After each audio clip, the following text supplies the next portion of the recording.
둘 다 모임에서 술자리를 갖고 서로 마음에 맞는 남녀가 모텔까지 가서 성관계를 하고 난 이후에 상대방이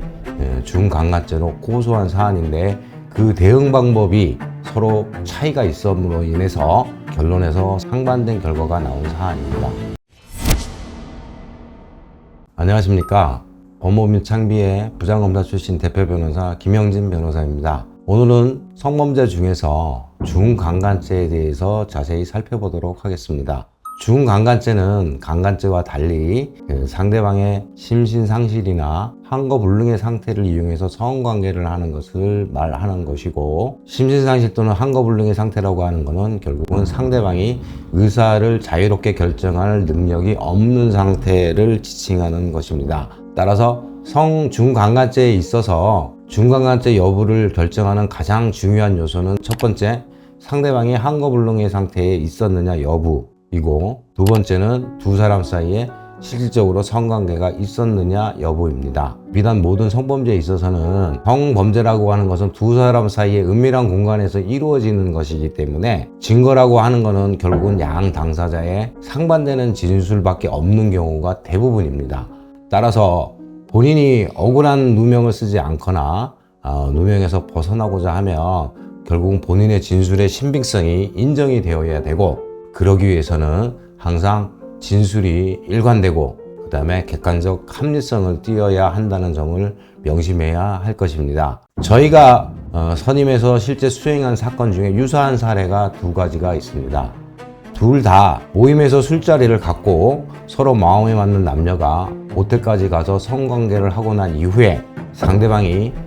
중강간죄로 고소한 사안인데, 그 대응 방법이 서로 차이가 있음으로 인해서 결론에서 상반된 결과가 나온 사안입니다. 첫 번째는 중강간죄로 고소당한 이후에 경찰서에 가서 1회 진술을 한 이후에 저희 법무법인 창비를 찾아와서 사건을 의뢰한 사안인데, 의뢰인은 경찰 조사 당시에 상대방과 성관계가 없었음을 강력하게 주장을 했고, 그 상태에서 저희 법무법인 창비를 찾아왔고, 저희 변호인에게도 상대방과 성관계가 전혀 없었다고 강력히 주장을 했고, 따라서 저희도 의뢰인의 주장을 받아들여서 수사기관에 성관계가 없었음을 강력히 주장을 했습니다. 그런데 추후에 DNA 검사 결과에서 여성의 신체에서 의뢰인의 정액 반응이 나오는 바람에 의뢰인의 진술은 거짓말이 되었고, 그 시점에서 전의 진술을 번복하고 성관계하는 것은 맞지만 그 당시에 둘이 서로 술에 취하지도 않았고 합의하에 이루어진 것이라고 진술을 번복하더라도 그 진술의 신빙성을 인정받을 수는 도저히 없는 상황이었기 때문에 진술 번복도 있을 수가 없었고, 결국은 의뢰인은 본인의 범죄 혐의를 부인하는 죄질도 나쁜 그런 결과가 되고 말았습니다. 두 번째 사례는 똑같이 모임에서 술을 마시고 두 남녀가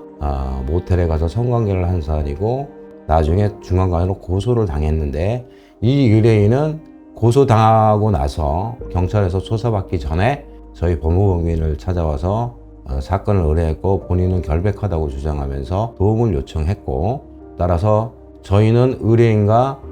충분한 대화와 검토를 통해서 당시에 성관계는 있었으나 그 당시에 두 사람은 서로 만취된 상태도 아니었고 서로 의사의 합의하에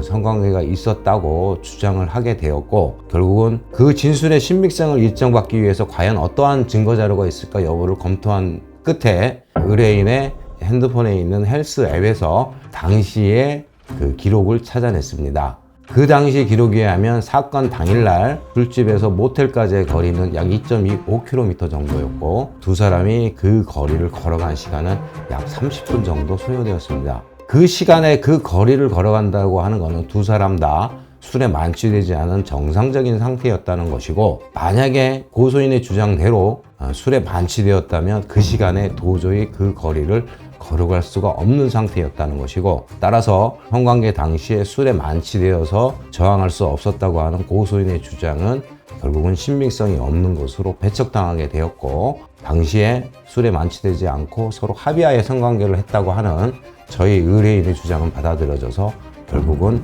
혐의 없음으로 사건이 종결되었습니다. 이 두 가지 사례에서 저희가 깊이 깨달을 수 있는 것은 첫 번째, 다른 어떤 형사사건에서도 마찬가지지만 특히 성범죄의 경우에는 수사기관에서의 최초 1회 진술이 얼마나 중요한가를 느낄 수가 있고, 그러한 수사기관에서의 최초 진술이 필요할 경우에는 반드시 변호인과 사전에 상의하고 충분한 논의를 거친 후에 정확하게 대처하는 것이 중요하다는 것이고, 두 번째는 변호인과 사건에 대한 대응 방안을 논의할 때 변호인에게도 거짓말을 하게 되면 변호인은 사건에 맞는 대응책을 절대 강구할 수가 없고, 그 다음에 벌어지는 사태에 대해서는 변호인도 달리 대응할 방법이 없게 되기 때문에 결국은 그런 모든 불이익은 의뢰인에게 돌아갈 수밖에 없는 것입니다. 혹시 여러분도 이러한 사건에 연루되게 된다면 반드시 수사기관 조사 전에 변호인과 충분한 상담을 하시고 진솔하고 솔직한 대화를 통해서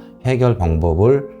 논의하는 것이 맞을 것입니다. 이상 마치겠습니다.